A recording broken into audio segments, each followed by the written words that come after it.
preparation for garlic planting on Astarte Farm starts months or even years ahead of the actual video that you're looking at, filmed on about the 12th of October 2020. Ellen is checking out the height of the cover crop that was planted 2.5, possibly 3 months in advance, and that's oats and peas, one of our favorite combination cover crops. She's also running the roller crimper for the first time, mounted on the front of our Kubota tractor. And here's a shot showing what the cover crop looks like after we've run over it with some fairly heavy pressure with that roller crimper. And if you look closely, you can see the parallel lines where the crimper blades have actually cut some of this lush green cover crop.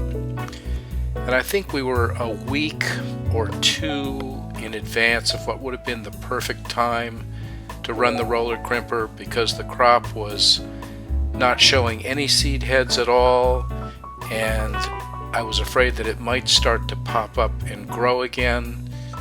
And as you'll see in the next shot, that is indeed what has happened. So we're laying cardboard here. I should say the crew is laying cardboard here. And we're putting it on in a fairly thick layer, trying not to leave any possible gaps for the weeds in these old pathways to wiggle their way up and find some sunlight. The cardboard goes on in this nice shingled pattern that helps to keep it in place if there's any wind on the day we're laying it.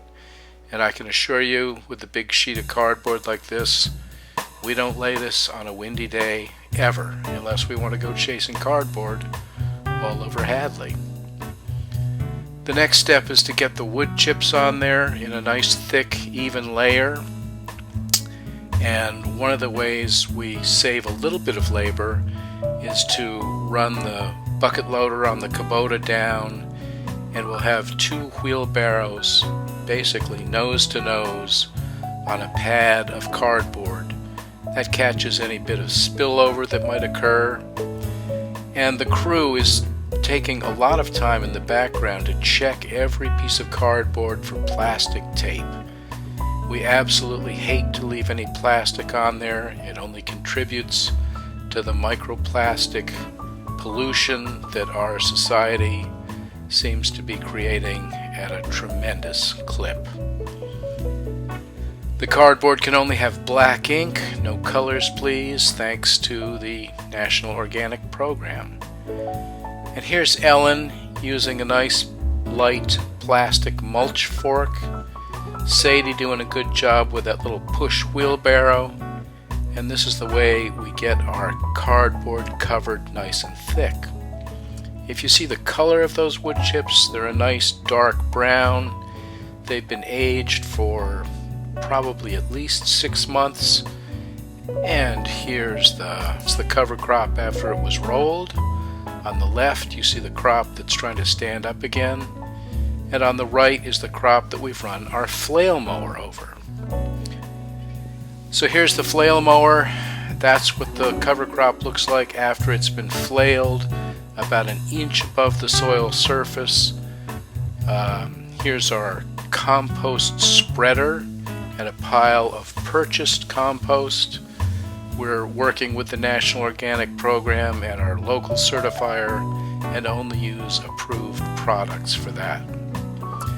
Theo, Sadie, and Allie working on another big part of the project, breaking up the garlic heads into individual cloves, checking out each one carefully, making sure that we're not getting any diseased or peculiar looking cloves in there.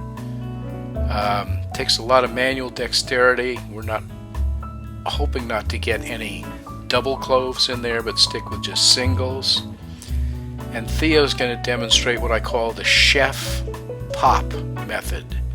He's got his clove, he gets it between 2 fingers, gives it a couple of whacks on a hard surface, and it just breaks apart. I haven't used that method in the past, but it certainly looks a lot quicker than what we've done with fingernails, trying to pry things apart. That's what one of our beds will look like with about an inch or two of compost on top of that flailed cover crop. Amelia is poking holes with our homemade dibbler. That's a tool that's been around for over 20 years in my use. And I wanted to point out the mushroom clumps here. We noticed these when we were dibbling this row, and those are left over and growing where we had hemp in the bed last year. And that is a good recommendation for growing hemp, because it really does promote fungal activity in your soils if you leave the stalks in there. Now we've got our crew out there, I believe, planting fava beans in between the garlic cloves, or rather in between the rows. We've used this technique in the past and had very good success. The fava bean will be flowering and setting beans right when the garlic could use a little extra nitrogen boost. Here's the crew setting cloves in place, and that nice compost layer is really a joy to work into. These are a couple of the beds where the flailing looks like it may not have even killed the oats and peas, but we are expecting some cold weather to come in, and we believe that that's going to not interfere at all with the growth of the garlic. Getting them spaced right is basically a feature of that dibble that I showed you before.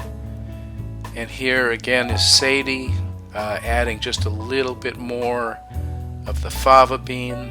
The variety is called Sweet Lorraine. It's a small seeded variety, not the big broad beans you may have seen in the past, and the plant tends to stand up a little better in the wind. So here's a cheat shot. This is what we see next year.